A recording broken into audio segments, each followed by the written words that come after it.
New at noon, a fire that slowed traffic during the morning commute today has now been contained. This is video of emergency crews responding to the scene. This was near the Elm Springs exit this morning. No injuries have been reported and no word yet on what caused the fire, but the Springdale Fire Department tells us crews are still there right now investigating. At the state capitol, Arkansas Governor Sarah Huckabee Sanders unveiled a new immigration enforcement plan. It's called the Defense Against Criminal Illegals Act. If this becomes law, it will increase penalties for criminal immigrants. It would also expand Arkansas's sanctuary city ban to include incorporated areas. Just in January, state troopers arrested an illegal who was on the run after striking a law enforcement officer. We arrested a gang member from El Salvador last November. And most tragic of all, this past September, Little Rock nurse Jennifer Ann Morton was on her way to work when she was killed by an illegal immigrant who was deported during the first Trump term and later came back and was driving drunk. These crimes didn't have to happen. The legislation still needs to pass in both the House and the Senate. Governor Sanders also spoke on the tornado outbreak that hit the state over the weekend. The storms are being blamed for 3 deaths, and the National Weather Service has confirmed 2 EF4 strength tornadoes in northeast Arkansas. Sanders put a state of emergency in place and said that has already freed up relief funds. This is not going to be a quick recovery. It will take time, but our message is one that I learned from my dad. We will take care of the people first and the paperwork second. Our #1 goal will be to take care of those who have been so tragically impacted over the last several days. The governor also says she's talked to President Trump and Homeland Security Secretary Kristi Noem about getting federal aid funds to the area. Meanwhile, homeowners are now dealing with the aftermath of those storms. As the largest municipal area impacted, Cave City also serves as the hub for resources. American Red Cross of Greater Arkansas has turned Cave City First Assembly Church into a place where people can go for help. We'll take them in, we'll do an intake, we'll see what resources they may need, we'll get them settled. Meanwhile, donations filled the inside of Cave City Middle School as volunteers organized piles of food and clothing. And a group of local volunteers with sheepdog impact assistance headed out from Rogers to help with tornado recovery efforts in southern Missouri. The volunteers will be on a 5-day mission, helping clearing debris in Rolla. The National Weather Service says a tornado left behind a trail of destruction all across the town last Friday, spanning nearly 9 miles. In total, the tornado outbreak caused 12 deaths in Missouri. And as we approach the 1-year anniversary of the Memorial Weekend tornadoes, Rogers residents are still waiting to gain full access to their public library. The city of Rogers gave 5 News reporter Kayla Davis an update on those needed repairs.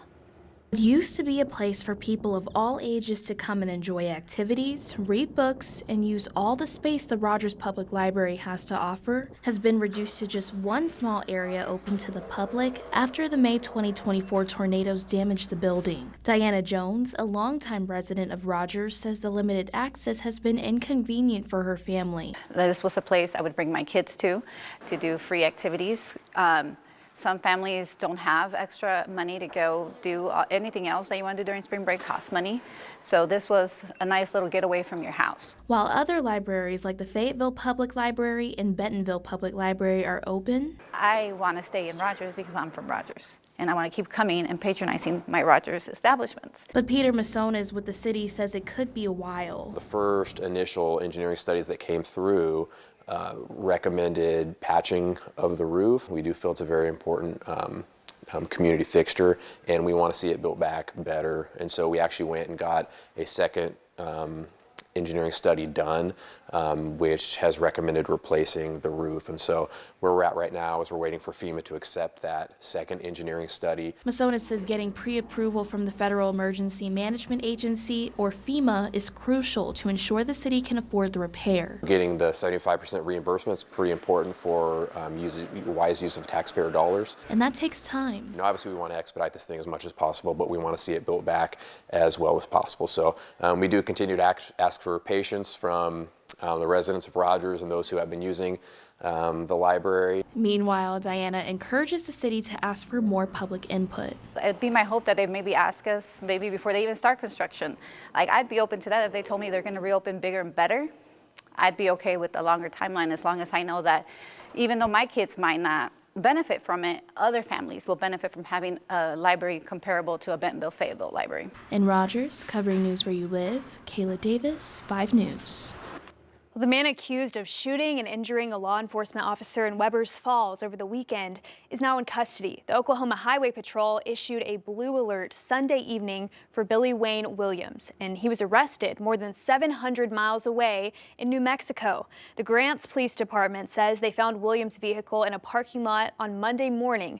They say police tried to contact the suspect, who then shot himself. He remains hospitalized in critical but stable condition. The officer he's accused of shooting sustained an injury to the face from the gunfire, but has since been treated and released from the hospital. Well, Fort Smith Mayor George McGill says the state of the city is strong. The mayor outlined some of the accomplishments from last year in his annual State of the City address. He says he's proud of the growth of not only the city, but the entire metro, which now stands at about 232,000 people. And while the city continues to grow, the crime rate continues to drop to the tune of 40% in the last 4 years.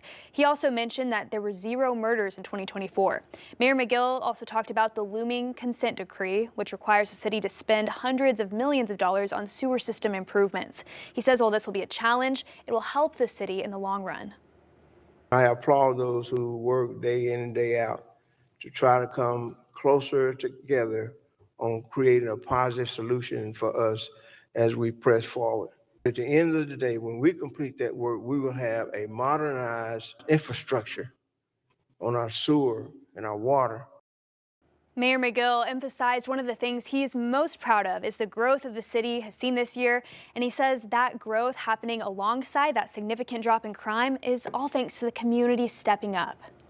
Well, a White House spokesperson said President Trump and Russian President Vladimir Putin spoke on the phone this morning as the U.S. tries to negotiate a ceasefire deal between Russia and Ukraine. Ukraine agreed to a 30-day ceasefire proposal negotiated with the U.S., but Putin has said terms need to be discussed. Natalie Brand has the latest from the White House. Ahead of the high-stakes call, President Trump expressed optimism over negotiations to end Russia's war on Ukraine. We're trying to get a peace agreement done. We want to get a ceasefire and then a peace agreement. President Trump said Ukraine's land and power plants will likely be part of the discussions with Russian President Vladimir Putin. Russian forces are occupying around 20% of Ukraine and seized the Zaporizhzhia power plant in 2022, Europe's largest nuclear site, which has been caught in the crossfire. Ukrainian President Volodymyr Zelensky visited a military cemetery in Lviv Tuesday to pay his respects to soldiers killed during Russia's invasion. Ukraine is skeptical that Putin is ready for peace, but hopeful for a breakthrough after 3 years of fighting. Of course, there's no trust, but politics is politics. Every war comes with negotiations, so if we need to sit at the table, so that's what we should do. Here in Washington, a legal battle is escalating over deportation flights and the use of a 1798 wartime law allowing the president to detain and deport non-citizens.